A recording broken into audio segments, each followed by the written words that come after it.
கம்ப்ளீட்டாக எங்கள் ஊரில் நாங்கள் படித்த அந்த ஸ்கூலில் படித்ததெல்லாம் ஞாபகத்துக்கு வந்துட்டுருக்கு. அன்றைக்கி வந்து நாங்கள் எங்கள் ஸ்கூலில் படிக்கிறப்போ ஒரு 7 பொம்பளை பிள்ளைகளும் ஒரு 13 பசங்க. இப்போது என் மக கல்யாணத்துக்காக பத்திரிக்கை கொடுக்குறக்காக அவங்க எல்லாத்தையும் தேடி பிடிச்சி ஒரு ஆட்டோகிராஃப் ஃபீல்டில் போகிறேன் நான்.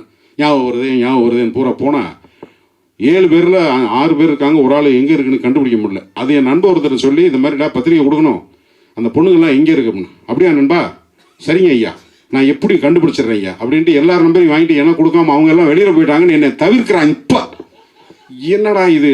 இதுக்கு நடுவில் அந்த என் கூட கிளாஸ்மேட்டோட தம்பி வந்து, சார் நீங்கள் எங்கள் அக்காவோட கிளாஸ்மேட்டானா? நீ எந்த அக்கா? இந்த வா, உங்களை தான் தேடுறேன். நேராக வீட்டுக்கு போயிட்டேன்.